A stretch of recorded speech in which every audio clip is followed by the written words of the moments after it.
We look back at the genocides of previous generations and we wonder, how did the world let that happen? The answer, of course, is that previous generations allowed genocides to happen for the same reason we allow genocides to happen. We don't want to be economically or ideologically inconvenienced. So, when there's a genocide against Muslims in China, the companies and celebrities that constantly lecture us about morality are completely silent because they have business dealings with China, and complaining about the genocide would lead to an economic inconvenience. Similarly, when there's a genocide against Christians in Nigeria, politicians and journalists are silent because they're still trying to convince us that Islam is a religion of peace and tolerance, and complaining about the genocide would lead to an ideological inconvenience. When it comes to genocide in any generation, it's always easier for most of the world to look the other way. But we're not most of the world, so let's talk about the Nigerian genocide. International Christian Concern reports. At least 896 civilians have been killed in violent attacks in Nigeria during the first 3 months of 2022. This, according to Open Doors, includes hundreds of Christians who were murdered because of their faith.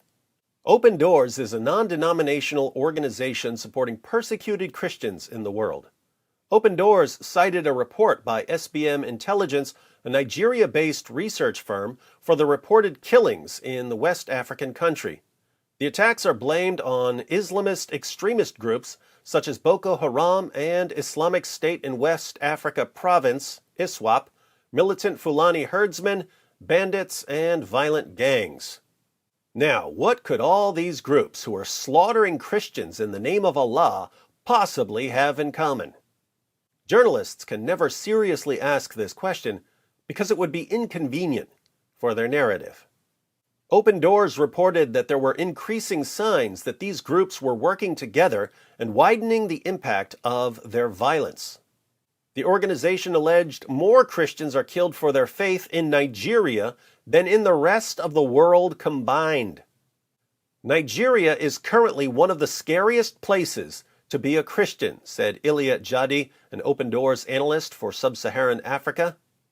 Nigeria is Africa's most populous country with over 200 million people and is divided roughly in half between Muslims who live mostly in the north and Christians who live mostly in the south.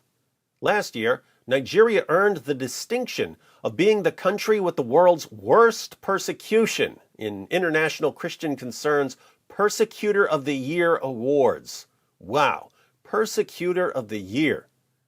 The sad part is that groups like Boko Haram and ISWAP would be as proud of that honor as Ali Dawa is when he talks about executing apostates. Yeah, there's a reason why there's a capital punishment. Because people like you, little weaklings who leave their religion and cause corruption in the land by spreading it, the capital punishment in Islamic law would be applied to you. We have no doubt, and we're proud of that. Christian communities in the middle belt of Nigeria have effectively suffered a 20-year-long genocide, said International Christian Concern President Jeff King. Where is any action? The Nigerian government gives these attacks lip service without any meaningful response. Where is the outcry? Where is effective action?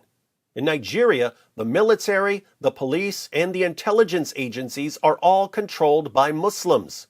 This, coupled with a 20-year lack of response by these agencies, should naturally lead to deeper questioning by the world community. Simply put, the time for cheap talk and platitudes is over. The world is waking up and asking, is the Nigerian government complicit in these attacks? Time will tell, but for this long-time watcher, the decision is in. Nigeria is almost evenly divided between Christians and Muslims, with a Muslim majority in the north and a Christian majority in the south. But for the Christians who are somewhere in the middle, it's been a decades-long genocide.